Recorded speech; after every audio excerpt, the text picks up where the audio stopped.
Welcome to the Look Good, Move Well podcast. Okay, here we go. The banter topic of the day is, are you experiencing any pain right now, Satya? I am. Talk to us about your pain. It's very mild pain. I just have kind of a funky, like low back, hip kind of thing, achy tweak happening. It's super minor at this point and it's resolving on its own, but it's kind of leading to some issues up the chain with like my back feeling tight.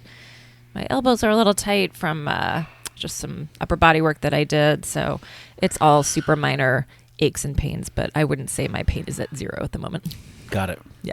Does being so active in sports for so many years or just doing so many like physical things, like how is pain, what's that relationship been like for you? Is that something you expect to have some pains because you're engaging in all these physical activities, or does it feel like when they pop up, it's like, this should not be happening? It depends on what it is. It's not at a level right now where I'm like, this should not be happening. I think I do expect a certain low level of it. Mm-hmm. And I don't even really look at it as that negative of a thing. When it's at the low level, I look at it more like information. Like, oh, my body's just talking to me. It's like telling me something. Now it's telling me where I need to adjust my training and my recovery to make sure that I stay healthy and whole. Sweet. Yeah. How about you? Yeah, I'm actually doing pretty good lately. I have, as you know, I'm recovering from shoulder pain that was really bothering me earlier this year. It was really bad. And then it's been so good lately. And I actually just like, Cliff was asking me the other day, he's like, how's your shoulder doing? And I was like commenting on just how great it felt. And like I was bench pressing with like zero pain and really pushing it. And then, you know, everything was like as good as it could be. And I kind of just, I think this week I got a little like, you know, cocky with it. And, yeah, I'm just like feeling a little, it's not like painful. It's just talking to me again. And I'm just like, okay, yeah, this is like this is probably a multi, phased approach to really recovering and healing this. And I'm certainly not out of the woods. So it's good. It's got me like, it's like these feelings that I'm having today, I probably was having a lot through like December and January and just was like, oh, it's just whatever. I'll just keep grinding and pushing through it. But I'm just like, the first little glimmer of something, I'm paying attention. And now, trying to redirect course a little bit so that I don't find myself back where I was in February. Yeah. Yeah. It's so interesting. And this will lead us into our topic for the day, which is all about pain. But I always wonder if people who find fitness to be uncomfortable or painful, what that actually feels like for them. Yeah. Is it just like they expect everything to feel totally groovy all the time? Because that's kind of not what training feels like when you're working hard. And then I contrast that with the aches and pains that people talk about when they're not engaging in any type of fitness. And, oh, my back. And right. Well, I definitely know that like pain is such a complex sensation. Yes. Because it's just so multifactorial. There's like, and no two people are going to experience any pain the same, and people have dramatically different pain tolerances, and somebody could literally have like, what you would consider like a 10 out of 10 stabbing, hot poker stick in the eyeball, type pain. And you're just, they're like, yeah, it's just every day. It's whatever, And so, and why is, some of the reasons behind that are, there's differences in how people's nervous systems, send signals. There's differences in how people's brains perceive things. There's cultural differences. There's just how you were brought up and, emotional connections to it. And then there's like the experiences of your life. If you've had, let's say, debilitating pain that has taken you out and you've experienced what it's like to be incapacitated by something, then, even just a glimmer of pain in the future might send you down a very dramatic, spiral of like, I can't do the thing. Yeah. You look at anybody who's had, really bad back pain, and you say, hey, we're going to go deadlift, and they're, they pick up the weight, and just the one thing doesn't feel perfect. They're like, I'm not doing this exercise. You know what I mean? And can't fault them for that, because that's their own experience. Yeah. So if we're going to talk about if we're going to get into a topic today of like, what's a level of pain, what's good pain, what's bad pain, like how much pain should you experience in training, then please just take it with a grain of salt today, because it's like we're not speaking we're not going to make a specific line in the sand where it's like it's here or here, because that just cannot be defined for anybody. Yeah. Yeah. What's the worst pain you've ever experienced? Ooh.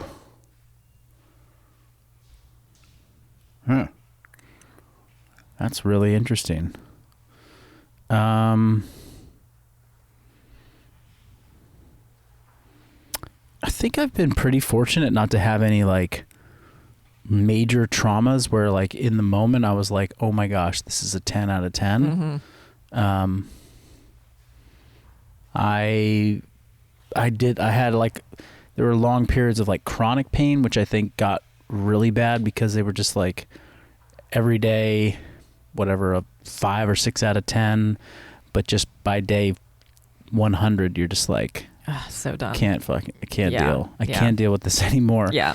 But no, I've had no, knock on wood, no like broken bones like big or break or catastrophic. And no like big ligament tears or, the big injuries that I've had, or like the injuries that I have were not, they were not like collision injuries. So, I have like some low back disc degeneration, but it wasn't like I blew out a disc in one lift. Yeah. I do recall, actually, I was having, when I was just starting out in CrossFit, I had gotten like I think it was like a neck strain, a neck injury. But the neck injury, and this is, I came to find out this was quite common. It's like if you have like a trapezius muscle, like an upper trapezius muscle strain, that the trap muscle inserts into the occipital muscle, which is like a muscle on the back of your skull. Ooh, occipital. I might be saying that wrong. It might be like, I think it's right around on your occipital bone, which is like the back of the skull.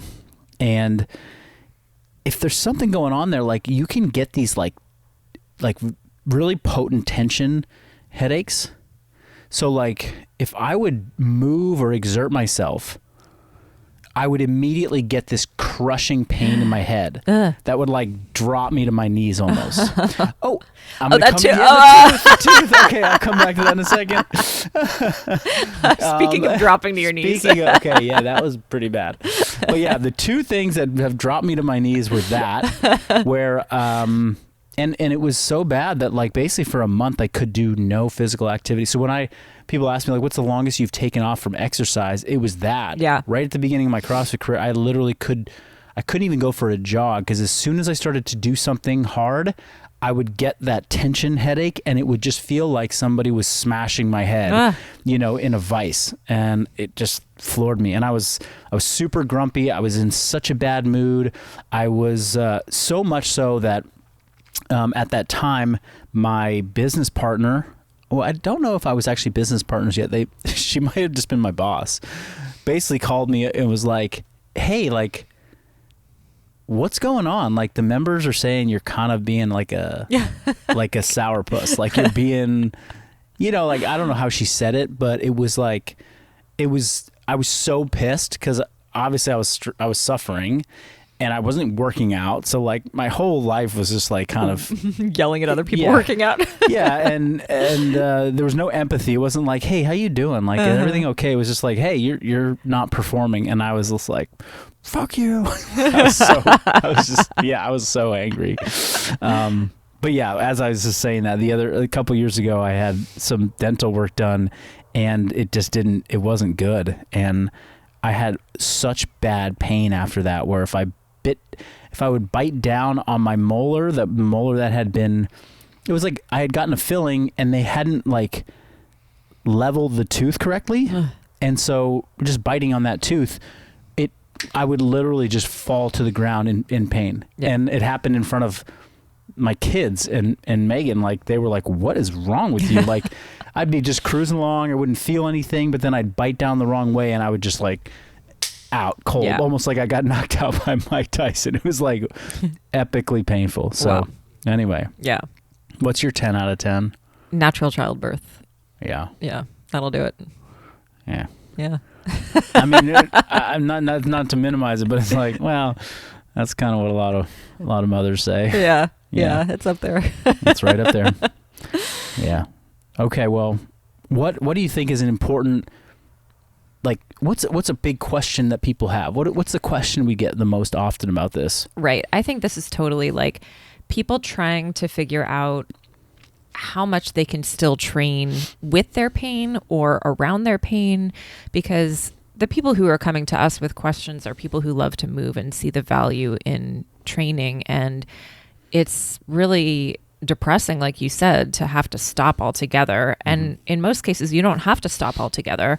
But then the question is, well, what then? I'm in the gym, I'm in pain. How can I move forward and not backward? Given broadly some kind of injury or pain that I'm experiencing. Right. Yeah. And I think that this one is hard because there's like an old school conventional medicine approach to injury or pain, which is let's immobilize it, let's not use it, and let's let it just kind of chill. Right. And that has, for somebody who wants to remain active, who's experiencing some pain, that's a tough one to deal with. It's like, well, I don't want to just stop, because the moment I stop moving, that impacts my life in all these other ways. I also think a big unspoken part of this is that people who are active, who train, who are into fitness, there's sort of, it's you recognize the impact it has on like your well-being. People recognize the impact it has on their bodies, like physical, like appearance. And I train, and they get attached to, I train in this way, and that's what gives me the physical appearance and the emotional wellness and so forth. If you're in pain and they say you got to stop doing that, people are like, I don't know how to change gears right now. I can't afford to change gears because I need this thing that is creating my body and my look and my feel. And, they haven't put in decades of training to know that there's 10 different ways that they could be training that could all yield health, happiness, a great looking body, or one that they feel confident in, strength, etc. Right?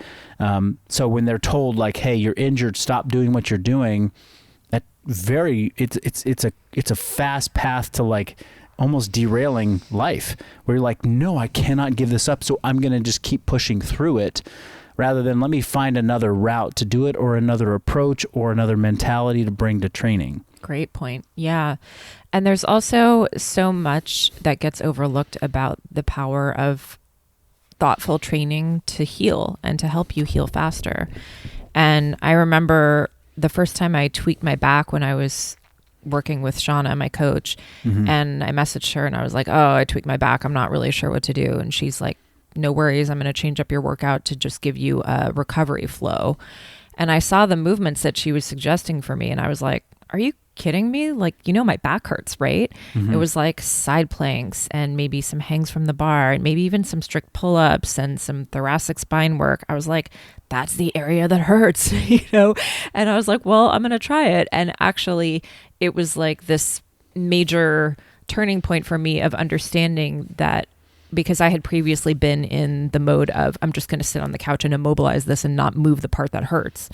And instead it was like, no, you can kind of work with it and get in there a little bit and get blood flow to the area in safe ways. And that actually makes it feel so much better. Yep. Yeah. Well, actually, as you were talking, I think it's important to back up a second and just describe a couple things. Number one is we're not, there's different types of pain. There's the pain of like doing hard effort, Yep. which is uncomfortable, and it can certainly feel very painful, like a really hard set of squats, we are doing high rep and things are getting really like, they're starting to feel like a burn in your muscles. Like that can be painful. Or doing, a workout like Fran, a CrossFit workout like Fran, where, by the time the 90-second or 2-minute mark rolls around, like you have just catapulted into this bath of lactic acid, and you almost feel like it's gonna start coming out of your pores. Like it's like this, almost like this poison is just rolling through your body. It can be very uncomfortable. There's the pain, then there's the pain of like, this movement is not feeling right. Like I'm feeling it in a joint. I'm feeling it in a specific part of a muscle where it inserts, and it's just like kind of feels like it's ripping or tearing, or actual injuries to tissue. These are very different things. And so, how much pain, and I would call the first type good pain, like in quotes, I'm going to air quotes, good pain. Because there's a certain amount of pain and discomfort that comes with training. When you embrace that is good for you, and when you expose yourself to it over and over and over again, you begin to be drawn to that, and that is the thing that you chase, because it, in a way, is like equivalent to gains and to growth and to improvement. So I go like today, I've trained a lot, and today I'm like, I know when this set is over. Not like the set is over when it's like, whoa, I'm getting massive localized pain in the muscle or pump or intensity, and I'm close to failure. But if the pain in my shoulder starts halfway through a set, and I know that that's not good pain, that's a different type of joint pain that is getting exacerbated by doing more work, then I know I need to stop. Yeah. And so we have to just sort of figure out where that line is, and not put them in the same category. Exactly. The other, go ahead. You were going to ask a question. No, go for it. I was just going to say that the stuff that's going on like a joint, soft tissue, what you experienced with your back when you were in pain, I think it's also important to talk about how those things heal. Now, I'm kind of just lumping all like soft tissue injuries into one, but when you experience pain due to a soft tissue injury, you can go and evaluate what is actually happening. You can go and say, okay, there's a tear here. There's a lot of inflammation at this joint for some reason, maybe we don't know. When things get swollen or when there's inflammation, that is, the pain receptors get, aggravated. Pain receptors can then send signals to your brain to shut down certain muscles, because it's like, hey, don't move those muscles because that could cause pain. This is when people get stiff around injuries, or when they're like their joints or their shoulders or their backs lock up on them. So there's like this multi-step process to like your body's trying to protect. But then again, generalization, for those areas to ultimately heal, or maybe not heal, but have the swelling recede and have the pain receptors calm down, there has to be a process of getting like healing tissue in there, which is your blood. There has to be a process of getting blood in there and then blood out of there, blood in there and blood out. Blood is the highway that all nutrients and healing cells travel through.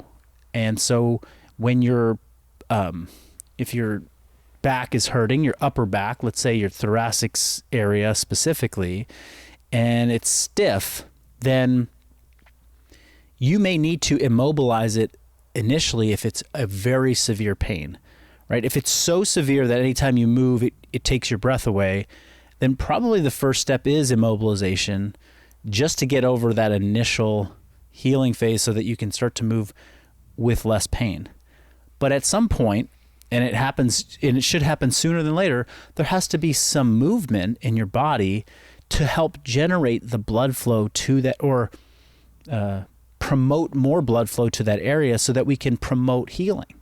So movement is now the medicine for healing, and it is being widely accepted as, hey, what we talked about in the past about immobilization, icing, and those two things, getting something to stop moving and then icing it, cooling it down, constricting blood vessels around it, both of those things combined led to a dramatic decrease in blood flow to the area, which did not promote healing. What it did was it dampened nerve pain or pain signals, which is great because you're like, I'm in pain. Oh, it's dampening the pain. But then as soon as you stop the immobilization and the ice, you're back in pain because you're not healing. Mm-hmm. So motion is the lotion. Mm-hmm. Movement is the medicine. We are now really talking about that much more. And so it is not about, I'm injured, so I have to stop training. It's like, no, I'm injured, or something got injured, and I need to work on a system for creating movement to get me back moving right and feeling better and reducing my pain. Yeah. And how do you think about that phase of healing where you do need to start moving again and strengthening those areas that have been damaged? And so there is going to be a certain amount of pain in training where things are going to feel uncomfortable or stiff or even painful at times as that tissue is healing, but it is safe to start working up weights again and things like that. Well, how have you approached that yourself with, let's say the recent injuries that you've been feeling? Yeah.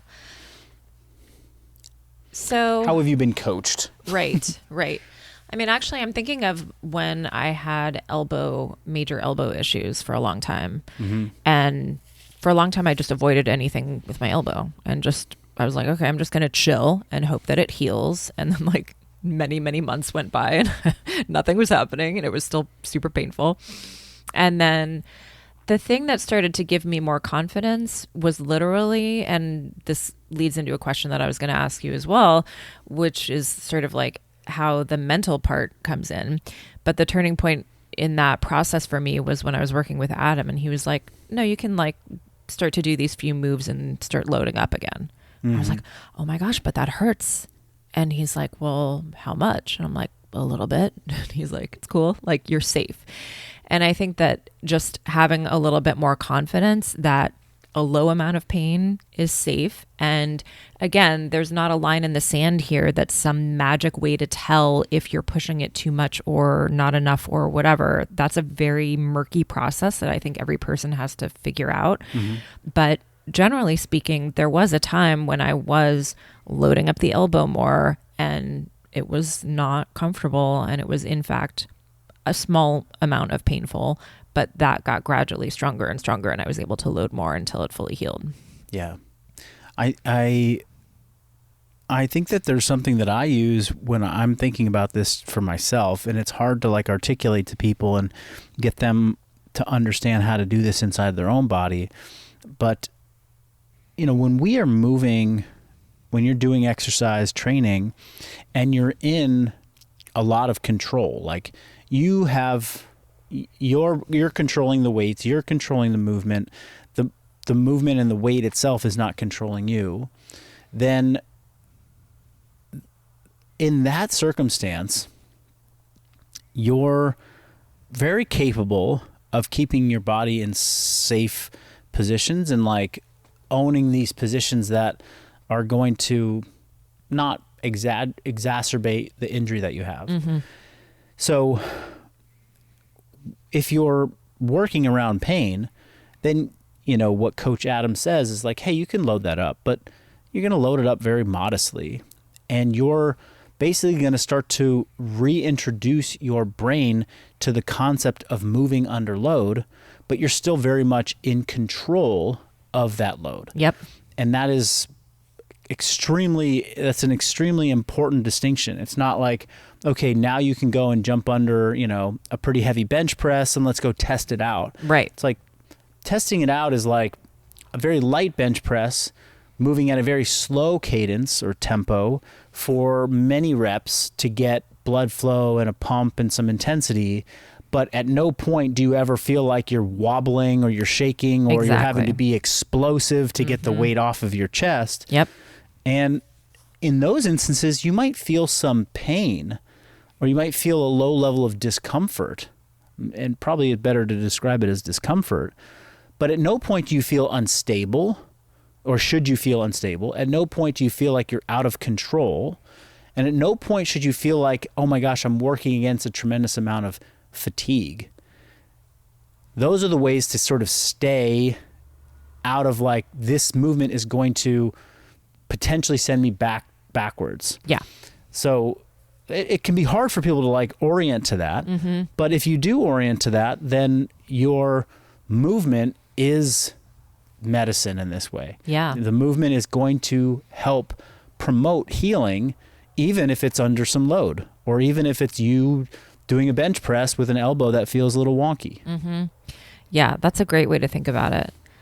And then the other piece is how we relate to our pain mentally, because that has a huge impact on the experience, I think. And that goes for not only healing from injuries, but the type of good pain, in air quotes, that we might experience in training too, because there can be a set that is just as tough as the set before it, but you decide that you're going to do it, and then it feels totally different in your body.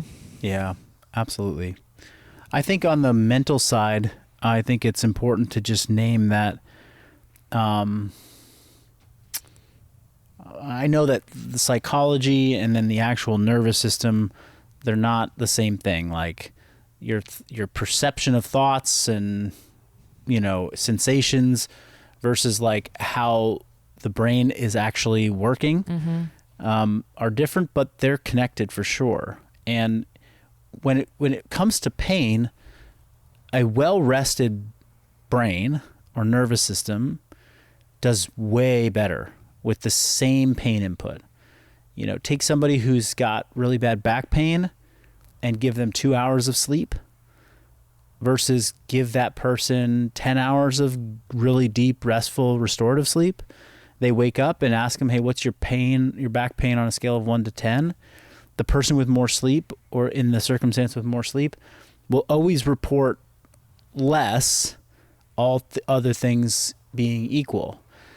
And so the restfulness, the rested state, or how restful your nervous system, feels, is very important to this whole process. And I know Kelly Starrett talks all the time about like, okay, if you're in pain, we need to start talking about your sleep.